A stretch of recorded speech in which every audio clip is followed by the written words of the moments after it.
Hello guys, welcome back to our YouTube channel MS civil lectures. और मैं हूँ Ishaan sir और मैं आपको रिगार्डिंग MSBT एग्ज़ाम के इंस्ट्रक्शंस के बारे में ये वीडियो में बताने वाला हूँ। तो जिन्होंने भी अभी तक मेरा डेमो वीडियो नहीं देखा है तो इंस्ट्रक्शन सुनने के बाद आप लोगों को डेमो वीडियो ज़रूर देखें। आई सिंबल पे क्लिक कर लीजिए, आपको वहाँ डेमो वीडियो मिल जाएगा। एग्ज़ाम किस तरह से प्रिपेयर करके देना है, क्या क्या चीज़ें उसमें इंक्लूड की गई हैं। तो इंस्ट्रक्शन सबसे पहले आपको देखना है, उसके बाद ही आपको वो वीडियो समझ में आएगा। तो चलिए शुरू करते हैं।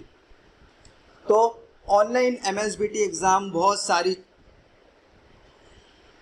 कंडीशंस को देखते हुए उन्होंने ये डिसाइड किया है कि पहले हम एक मॉक टेस्ट प्रेजेंट कर लेते हैं बच्चों के सामने कि वो प्रेजेंटेशन जो हम मॉक टेस्ट के द्वारा लेने वाले हैं 30 सितंबर और 1 अक्टूबर को वो किस तरह से सक्सेसफुल हो सकता है। उसके बाद 6 अक्टूबर से जो उन लोग का फाइनल सेमेस्टर के लिए होने वाला है वो स्टार्ट करेंगे।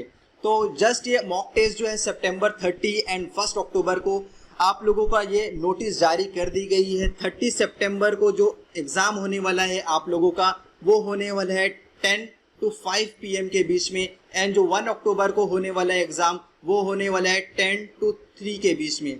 तो 2 मॉक टेस्ट देना है आप सभी बच्चों को एक बार एग्ज़ाम प्रीव्यू करने के लिए कि किस तरह से एग्ज़ाम पैटर्न होने वाला है, जो मैंने सेकेंड वीडियो में आपने बता दी है।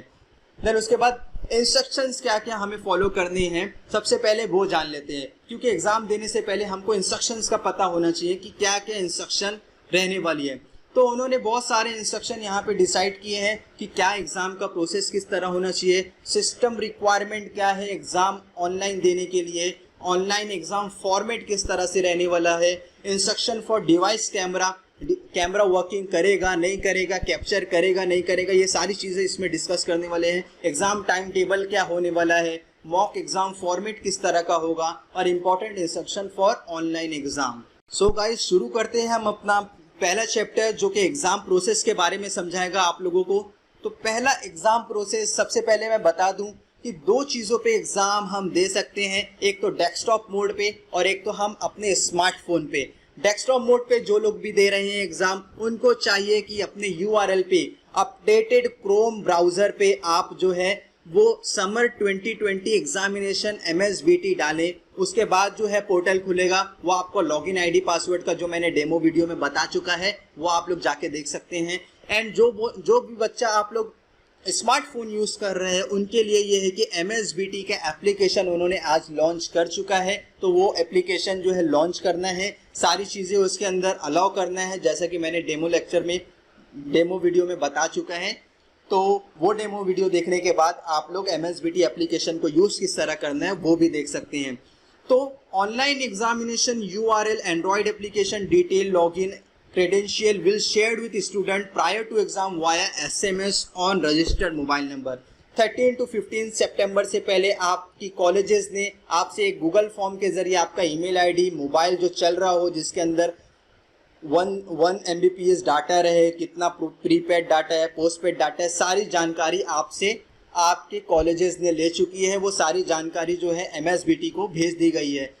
तो वो मोबाइल नंबर जो आपने भेजा हुआ है वो मोबाइल नंबर पर आज शाम तक या रात तक एक SMS आ जाएगा जिसके अंदर आपका login ID, user name and password दिया रहेगा, जो कि आपको स्टूडेंट लॉगिन में जनरेट करके आपको एग्ज़ाम के लिए प्रोसीड करना है आपके मोबाइल या फिर डेस्कटॉप पे, जिस मोड से भी आप देना चाह रहे हैं।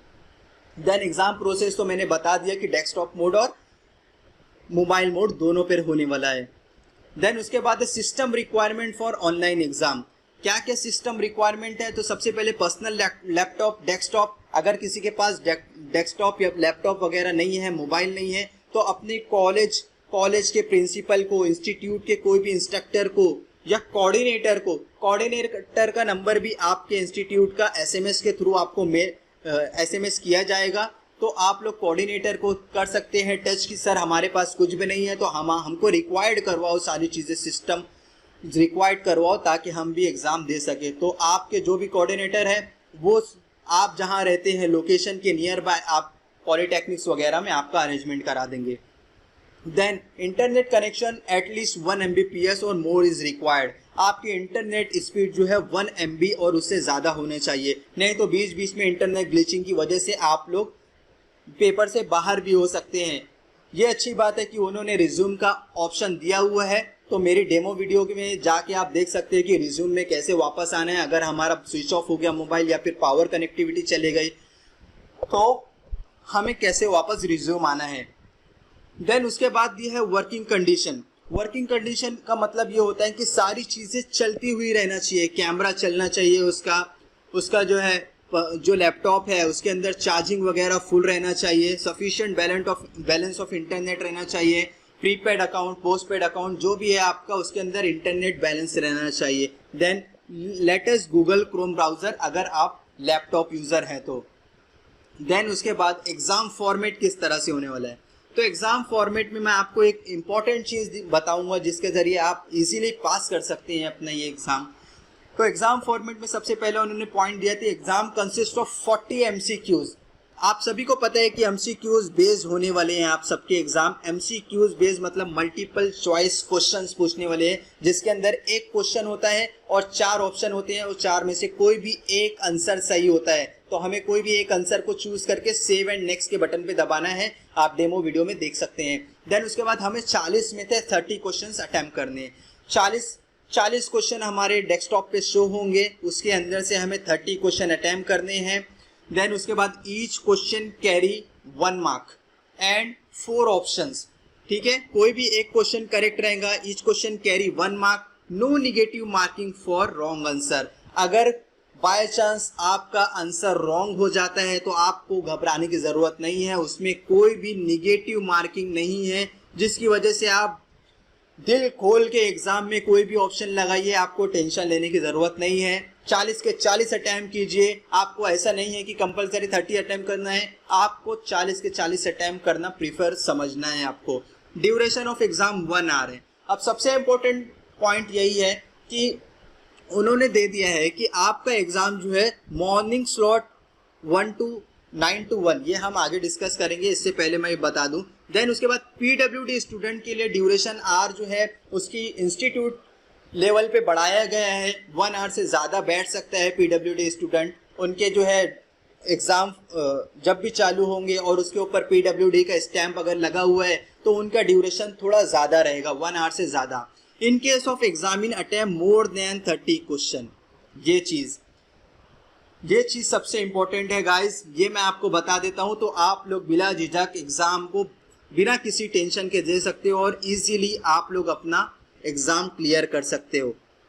अब मैं एग्जांपल ले रहा हूं, आपका क्वेश्चन आने वाला है 40 में से आपको अटेम्प्ट करना है 30 MCQs अटेम्प्ट करना है। इन केस किसी बच्चे ने 40 आउट ऑफ 35 MCQs अटेम्प्ट कर दिए, तो अब आप लोग पूछेंगे क्या सर 35 अटेम्प्ट कर सकते हैं कि नहीं कर सकते। यस, ऑब्वियसली आप लोग 35 भी अटेम्प्ट कर सकते हो, 40 की 40 भी अटेम्प्ट कर सकते हो। It is not necessary to you have to attempt only 30 question, you can attempt 35-40 question also. Then आप लोग बोलेंगे कि अभी 40 क्वेश्चन अटेम्प्ट कर लिया, तो वो लोग कौन से क्वेश्चन का मार्क्स हमें मतलब काउंट करेंगे, कौन से क्वेश्चन को निग्लेक्ट करेंगे, हमें कैसे पता चलेगा। तो यस, इससे टेंशन लेने की ज़रूरत नहीं है। अगर आपका 40 आउट ऑफ 35 जो आपने अटेम्प्ट किया है और 35 की 35 राइट है, अगर 35 की 35 क्वेश्चन राइट है तो आपको इसका मतलब 30 आउट ऑफ 30 मार्क्स मिला है, तो इसमें आपको टेंशन लेने की ज़रूरत नहीं है। तो स्टूडेंट को चाहिए कि वो 40 के 40 एक्स्ट्रा क्वेश्चन के साथ जो 10 एक्स्ट्रा क्वेश्चन हैं वो सारे के सारे अटेम्प्ट करना चाहिए उससे, ताकि वो अगर जुगाड़ के जरिए तुक्का उक्का भी मार रहा है तो उसको 10 में से 2-4 तो करेक्ट हो ही सकते हैं। तो इसलिए 30 आउट ऑफ समझो उसको मिल जाते हैं 10, और देन उसके बाद जो 10 एक्स्ट्रा क्वेश्चन है, 10 एक्स्ट्रा क्वेश्चन में से उसको मिल जाते हैं 2 मार्क्स। तो 2 मार्क्स और 10 मार्क्स मिला के आपके हो जाते हैं 12 marks, which is 40% of 30 marks, which is 40% of 30 marks. तो आप लोग एग्जाम क्लियर कर लिए, आपको 30 आउट ऑफ 12 मार्क्स चाहिए आपका एग्जाम क्लियर करने के लिए। तो 30 में से, और मैं कहूँ 40 में से आपको 12 मार्क्स लेने हैं। सिर्फ कितने मार्क्स? तो आप लोग इजीली, और बहुत ही हार्ड क्वेश्चन नहीं आने वाले हैं, बेसिक क्वेश्चंस आने वाले हैं। MSBT लेवल का है एग्जाम, तो बहुत ही बेसिक क्वेश्चंस आने वाले हैं, थ्योरी क्वेश्चन, ज़्यादा न्यूमेरिकल टाइप क्वेश्चन नहीं रहेंगे, बड़े बड़े फॉर्मूले बेस्ड क्वेश्चन होने वाले हैं। तो 40 आउट ऑफ 12 मार्क्स कोई भी बच्चा इजीली तुक्का मार के भी ला सकता है और इजीली अपना एग्जाम पास कर सकता है। तो जितने भी बच्चे घबरा रहे हैं एग्जाम से, उनको घबराने की ज़रूरत नहीं है। और आपका अगर इन केस 30 आउट ऑफ 30 मिल जाते हैं तो बेस्ट ऑफ लक, आप जीत सकते हैं बहुत ही बढ़िया इनाम आपके पेरेंट्स की तरफ से। ठीक है, तो 40 आउट ऑफ 30 के प्लस मिलने पे आपको इसका मतलब 30 आउट ऑफ 30 मिल गया है मार्क्स। ये मुझे लगता है सबको समझ में आ गया रहेगा। अभी कोई बच्चा पूछेगा कि सर 40 क्वेश्चन मैंने अटेम्प्ट किया, 40 क्वेश्चन अटेम्प्ट करने के बाद मुझे 20 मार्क्स मिले, तो ये मार्क्स किस में काउंट होंगे? तो ये मार्क्स जो है 30 में से 20 मार्क्स काउंट होंगे। आपको 30 में से 20 मार्क्स मिला, 40 मार्क्स तो ऑप्शन के साथ में है। आपको ऑप्शन को साइड में रखना है और जो अपना एक्चुअल मार्क्स है उसमें से देखना है कि आपको कितना मिल रहा है। तो 40 में से 20 मिल रहा है तो इसका मतलब 30 में से 20 मिला है। 40 में से 35 मिल रहा है, इसका मतलब 30 में से 30 मिल रहा है। तो आप लोगों को घबराने की ज़रूरत नहीं है। आप लोगों का पैटर्न बहुत ही सिंपल दिया गया है। आप लोग जो है इजीली एग्जाम को पास कर सकते हैं सिर्फ थोड़ा सी स्टडी से। जो भी MCQs वगैरह प्रोवाइड किए जा रहे हैं आपके कॉलेजेस की तरफ से या फिर जो भी ऑनलाइन लेक्चर्स वगैरह हो रहे हैं उनकी तरफ से, तो आप लोग ज़रूर देखें वो चीज़ें। नेक्स्ट आते हैं इंस्ट्रक्शन फॉर डिवाइस कैमरा। अब बहुत सारे बच्चे कंफ्यूज होंगे, क्या सर डिवाइस कैमरा हमारा वर्किंग करेगा कि नहीं करेगा? तो मैं एक बात आप लोगों को साफ साफ बता देता हूं कि आप लोग का डिवाइस जो है उसके अंदर कैमरा लगे हुआ रहना चाहिए। आप लोग अगर मोबाइल यूज़र है तो आपका फ्रंट कैमरा वर्किंग करने वाला है, और आप लोग अगर लैपटॉप पे हैं तो आपके लैपटॉप का कैमरा वर्किंग करेगा। अगर कोई बच्चा PC पे दे रहा है तो उसको वेब कैम अलग से लगाना पड़ेगा, उसके बिना वो एग्ज़ाम नहीं दे सकता। तो working device camera for identification, सबसे पहले तो वो आइडेंटिफाई करेगा आपको कि हाँ भाई आप ही एग्जाम दे रहे हो। देन उसके बाद light room for face detection, आपको एक लाइट वाले रूम में बैठना है जिसकी वजह से कैमरा जो है आपका फेस डिटेक्ट करे कि हाँ आप ही एग्जाम दे रहे हो, क्योंकि पर्टिकुलर इंटरवल पे वो आपका फोटो कैप्चर करने वाले हैं। देन उसके बाद exam time table, exam time table ये सबसे इंपॉर्टेंट चीज़ है। MSBT summer theory regular exam same 6 का 6 अक्टूबर से फाइनल एग्जाम चालू होने वाले हैं, एंड 30 एंड 1 को आपका मॉक टेस्ट होने वाला है, मॉक एग्जाम होने वाला है। तो 6 अक्टूबर 2020 को 2 सेक्शन में उन्होंने स्लॉट में डिवाइड किया है। एक तो है मॉर्निंग सेशन और दूसरा है आफ्टर सेशन। स्लॉट नंबर 1 में 9 AM to 1 PM 4 घंटे का स्लॉट दिया है। देन स्लॉट 2 में 2 PM to 6 PM 4 घंटा दिया है। ये इनफ है 1 घंटे का एग्जाम देने के लिए। सारे बच्चे सोच रहे कि हमें क्या 4 घंटे में एग्जाम दे रहे हैं, तो ये बिल्कुल आप अपने दिमाग से निकाल दीजिए। Student will get 1 hour after login, आप लोगों को 1 ही घंटा मिलेगा लॉगिन करने के बाद। लॉगिन आपने कर दिया, एग्जाम प्रोसीड कर दिया तो 60 मिनट का काउंटडाउन चालू हो जाएगा आपके एग्जाम में। तो जब भी आप लोगों को एग्जाम देना है इन बिटवीन 9 to 1 और 2 to 6, तो वो 1 घंटा आप बिल्कुल फ्री होकर बैठना है। किसी भी तरह का डिस्टर्बेंस नहीं रहना चाहिए, किसी भी तरह का इंटरप्शन नहीं होना चाहिए। आपको 9 to 1 या 2 to 6 जब भी आपका स्लॉट गिवन है एग्जाम टाइम टेबल में आपके एडमिट कार्ड पे, तो आपको वो टाइम फ्री बैठना है with high speed of internet greater than 1 Mbps। Okay, then 2 slot में आप कभी भी एग्जाम दे सकते हो। उसके बाद मैं बात करूं मॉक एग्जाम की। जो आपका मॉक एग्जाम होने वाला है वो 30 सितंबर एंड 1 अक्टूबर को, मतलब कल से शुरू होने वाला है। 30 सितंबर को 10 बजे से 5 बजे तक एंड 1 अक्टूबर को 10 बजे से 3 बजे तक के बीच में वो लोग मॉक एग्जाम कंडक्ट करवाने वाले हैं। तो डेफिनेटली आज शाम तक या रात तक आपको SMS आ जाएगा आपके रजिस्टर मोबाइल नंबर पर आपका यूजर ID और password. Then device for mock exam should same which student intend to use the for final exam। अब ये बात खास ख्याल रखें कि जो एग्जाम आप मॉक टेस्ट में यूज करने वाले हो, जो डिवाइस आप मॉक टेस्ट में यूज करने वाले हो, वही डिवाइस आप क्या करोगे फाइनल एग्जाम के लिए यूज करना रहेगा। In case any student does not have facility, she or he contact to your institute principal to agree online exam near by his or her location. इसका मतलब क्या है कि अगर किसी बच्चे के पास कोई भी डिवाइस नहीं है, मोबाइल कैमरा नहीं है, लैपटॉप नहीं है, किसी भी तरह की फैसिलिटी नहीं है, इंटरनेट की फैसिलिटी नहीं है, तो वो अपने इंस्टीट्यूट कोऑर्डिनेटर को, जो एसएमएस के जरिए आपको नंबर दिया जाएगा, या प्रिंसिपल को डायरेक्टली आप कॉल कर सकते हैं अपने इंस्टीट्यूट के कि हमारा ऑनलाइन टेस्ट अरेंज करो नियर बाय माय लोकेशन। ठीक है, उनको लोकेशन सेंड कर देना है आपकी, तो वो लोकेशन के आसपास जितने भी पॉलिटेक्निक होंगे तो वो पॉलिटेक्निक के अंदर आप लोगों का जो है एग्जाम कंडक्ट करा सकते हैं। देन उसके बाद इंपॉर्टेंट इंस्ट्रक्शन में आ जाइए। सबसे इंपॉर्टेंट चीज यही है इंपॉर्टेंट इंस्ट्रक्शन में, ऑनलाइन एग्जाम में, clear the place around the examination setup. अब क्लियर द प्लेस से मतलब क्या होता है कि आपके आसपास कोई भी चीटिंग वगैरह, किसी भी तरीका का माल प्रैक्टिस नहीं होना चाहिए, कोई भी तरीके की डिस्टर्बेंस नहीं होना चाहिए। आप अकेले एक रूम में बैठकर एग्जाम दो विथ हाई इंटरनेट स्पीड। किसी दोस्त के घर पे वाईफाई लगा है तो उसके घर पे चले जाओ, उसका घर खाली करवा के, एक रूम खाली करवा के बैठ के एग्जाम दे दो, बट किसी भी तरीके की चीटिंग वगैरह नहीं कर सकते। इन केस अगर आप चीटिंग कर रहे हैं और वो कैमरे ने कैच कर लिया तो you will be treated as terminated, आपको फेल कर दिया जाएगा सीधा। Number 2, not move anyway till exam completion. आपको किसी भी तरीके की हरकत नहीं करना है, कहीं जाना नहीं है कैमरे से उठ के। आपका कैमरा अगर आपको नहीं कैप्चर कर पाया, आप कहीं चले गए या का फेस डिटेक्शन नहीं हो पाया, तो आपको टर्मिनेट कर दिया जाएगा आपके एग्जाम से। If any wrong question answer present in paper.